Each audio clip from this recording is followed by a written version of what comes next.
अगर आप जा रहे हैं अपने बच्चे का टीकाकरण करवाने, तो किन किन बातों का ध्यान रखना है और साथ में क्या लेके जाना है और क्या सावधानी रखनी है, आइए जानते हैं हम। हेलो नमस्ते। मैं आपको बताना चाहती हूँ कि अगर आप अपने बच्चे का टीकाकरण करवाने जा रहे हैं तो उसके लिए क्या क्या लेके जाएं। हॉस्पिटल में, चाहे आंगनवाड़ी हो, चाहे डिस्पेंसरी हो, चाहे कोई सी भी गवर्नमेंट हॉस्पिटल या कहीं पे जिस हॉस्पिटल में भी आप जा रहे हो, उसके लिए सबसे इम्पोर्टेंट है उसका इम्यूनाइजेशन कार्ड, जो बच्चे की मदर की प्रेगनेंसी में बनता है, ये ममता कार्ड। उसके अलावा बच्चे की मदर का आधार कार्ड, ये 2 चीज अवश्य रूप से आप लेके जाएं।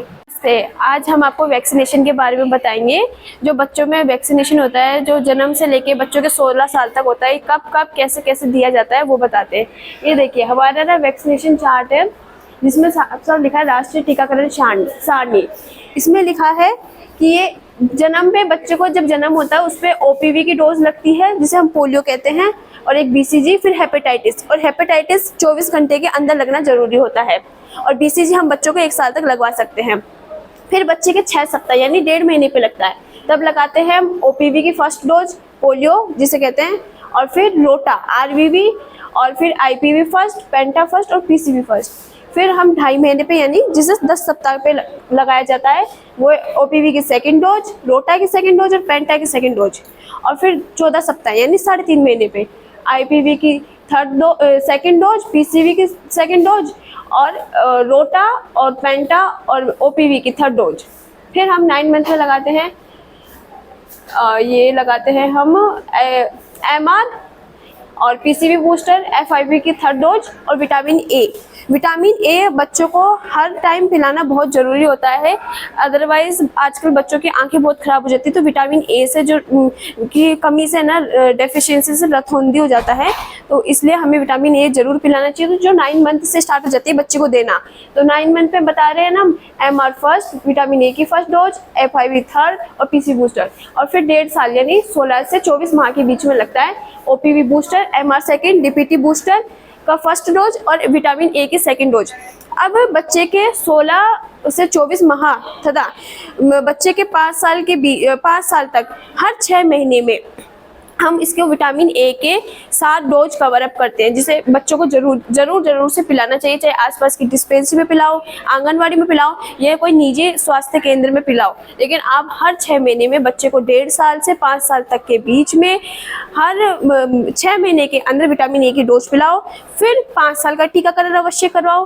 फिर 5 साल के बाद में 10 साल, ये फिर 5 साल के बाद ये देखिए 5 साल, फिर बस 5 साल के बाद में 10 साल पे, और फिर 16 साल पे ये सारे फुली वैक्सीनेशन होगा, तो आपका बच्चा बीमारियों से बहुत ज़्यादा बीमारियों से बचता रहेगा, बीमारियां कम होने के चांसेस रहेंगे उसके। कहना चाहूँगी कि TD कब कब लगता है। TD जब प्रेगनेंसी का हमें पता चलता है, तो उसके 3 महीने बाद में हम TD का फर्स्ट डोज लगाते हैं, और उसके 1 महीने बाद में TD का सेकंड डोज लगता है। ये फुली इम्यूनाइजेशन होता है प्रेगनेंसी के अंदर। यदि माँ के पहला कोई बच्चा है जो 3 साल से छोटा है, तो उसके ओनली TD का बूस्टर डोज लगता है। उसके अलावा यदि उसके कोई पहले अबॉर्शन हुआ है और उसके वो अबॉर्शन के 3 साल बाद में, 3 साल के अंदर में कोई बच्चा कंसीव हो गया है, तब भी उसके TD का बूस्टर डोज लगता है। TD का फर्स्ट या सेकंड डोज नहीं लगता है। आज हम आपको बताते हैं कि वैक्सीन किस प्रकार से स्टोर की जाती है। देखिए ये ILR है, हमें वैक्सीन ILR में ही स्टोर करनी चाहिए, ना कि घर में रखे डोमेस्टिक फ्रिज में, रेफ्रिजरेटर में। ये देखिए ये सारी हमारे पास डोजेस पड़ी है।